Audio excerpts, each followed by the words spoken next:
Hello again, guys. It's Barry with Barry's 8-Track and Classic Car Radio Repair, and today's demonstration is going to be a unit from a 1966 Thunderbird, I believe it is. Let me just double check that, just for fun.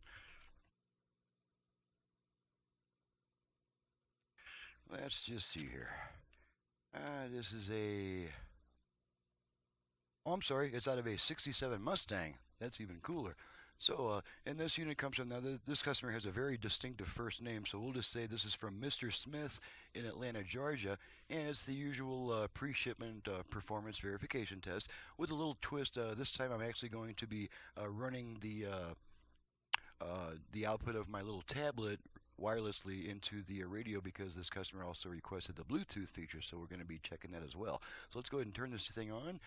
This has been converted, needless to say, to FM and modern electronics. It has the Bluetooth and USB functions, and then plus this customer asked for a separate USB port for charging only, and that's just an extra port that I stick in there. Alright, so let's turn this thing on. I've got it set to FM, so let's run it down the dial. See how many FM stations we get.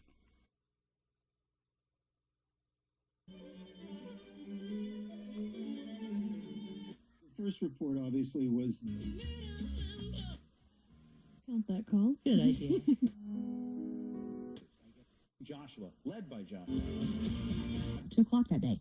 Got Kimmy logged.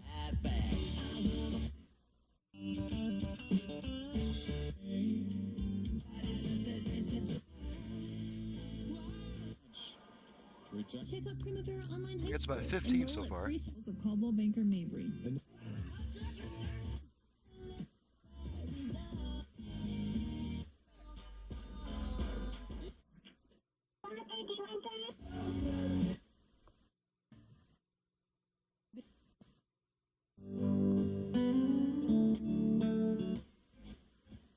You don't want to make a costly... The Zach Brown Band. 105. Call 9287. Yeah, it's right at about 30 FM stations. Pretty decent. So before I go to AM, let's go ahead and test the Bluetooth feature real quick. And I've already got everything set up. All I got to do is just, I've already got it paired with my tablet. All I have to do, I've got it on pause at the moment. All I have to do is hit play, and the radio should switch over to the Bluetooth to pick up the tablet. So here we go. Uh-oh. I hit the zoom instead of the volume.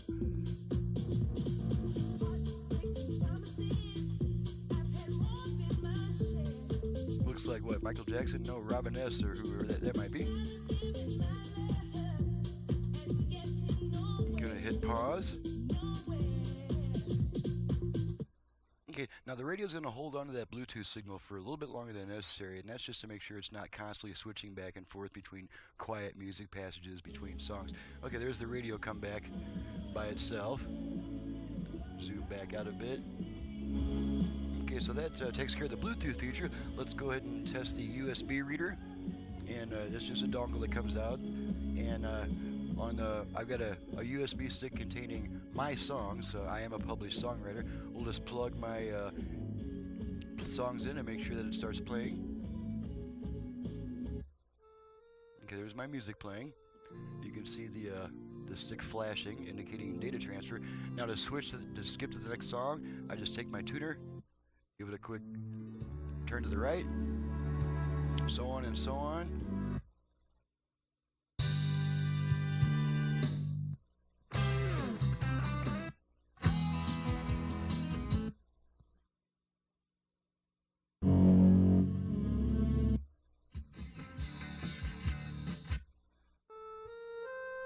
Okay, previous song, turn it to the left.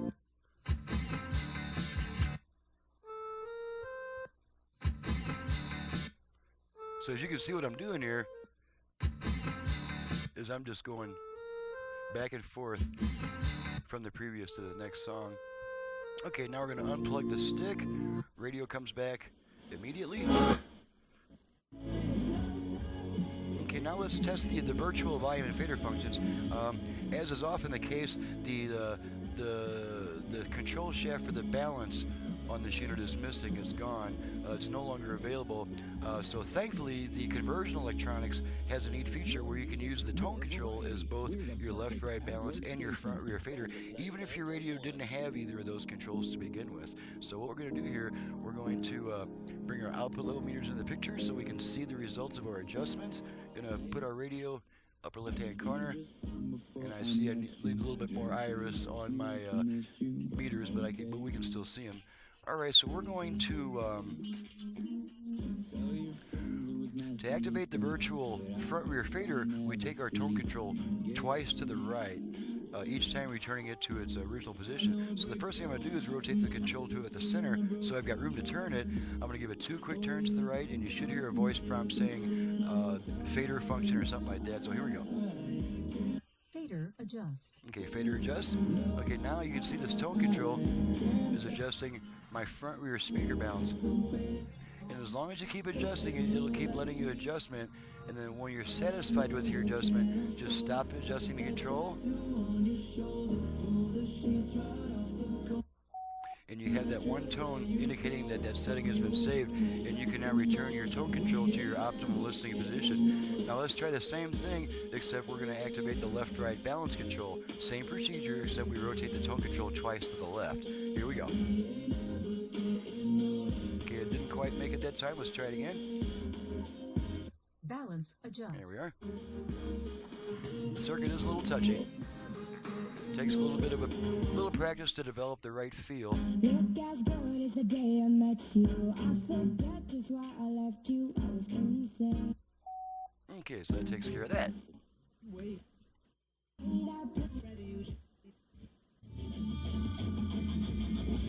Okay, what's left to test? The line input.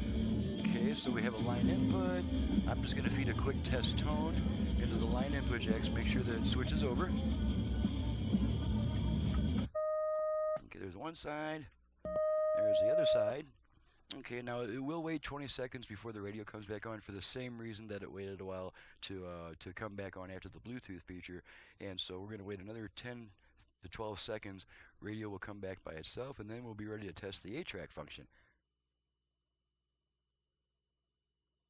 Should be coming back right about now. Okay, last test. 8-track tape. We don't need the meters anymore, so we'll just go back to our unit if I can find it. Alrighty, zoom in a bit. Okay, we've got some Herb Alpert on 8-track. Herb Alpert's first album. Plug her in. Now, one thing you're going to notice is the 8-track sounds much brighter and stronger than it ever did. That's because of a little secret I've got. I replaced the original head preamp with my own special design. That's designed to bring out that brightness. Now this may be a little bit shrill on some tapes, especially tapes that are in good shape. If that's the case, just back your tone control off, and now it sounds more like an 8-track tape. But on older tapes that have lost a lot of their treble, that extra treble is going to be a very welcome thing in your life. Okay, switch tracks several times.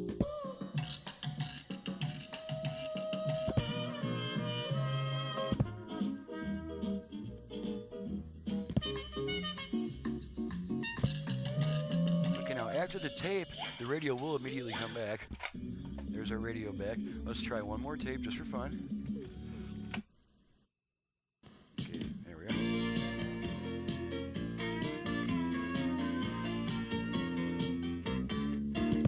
Soon these tears are bound and if he's not you, It's a nice, bright sounding 8-track. can only lie if you help me. Alrighty, pull tape out.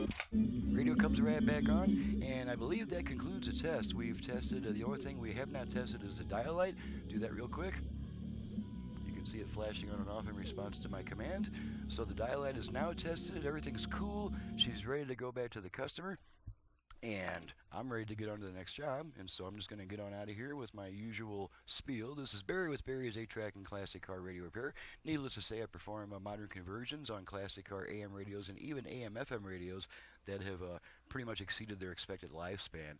You're going to get a lot more audio power. It's going to sound a lot better, get better reception. It paves the way for features like Bluetooth, USB, aux input, and God knows what else.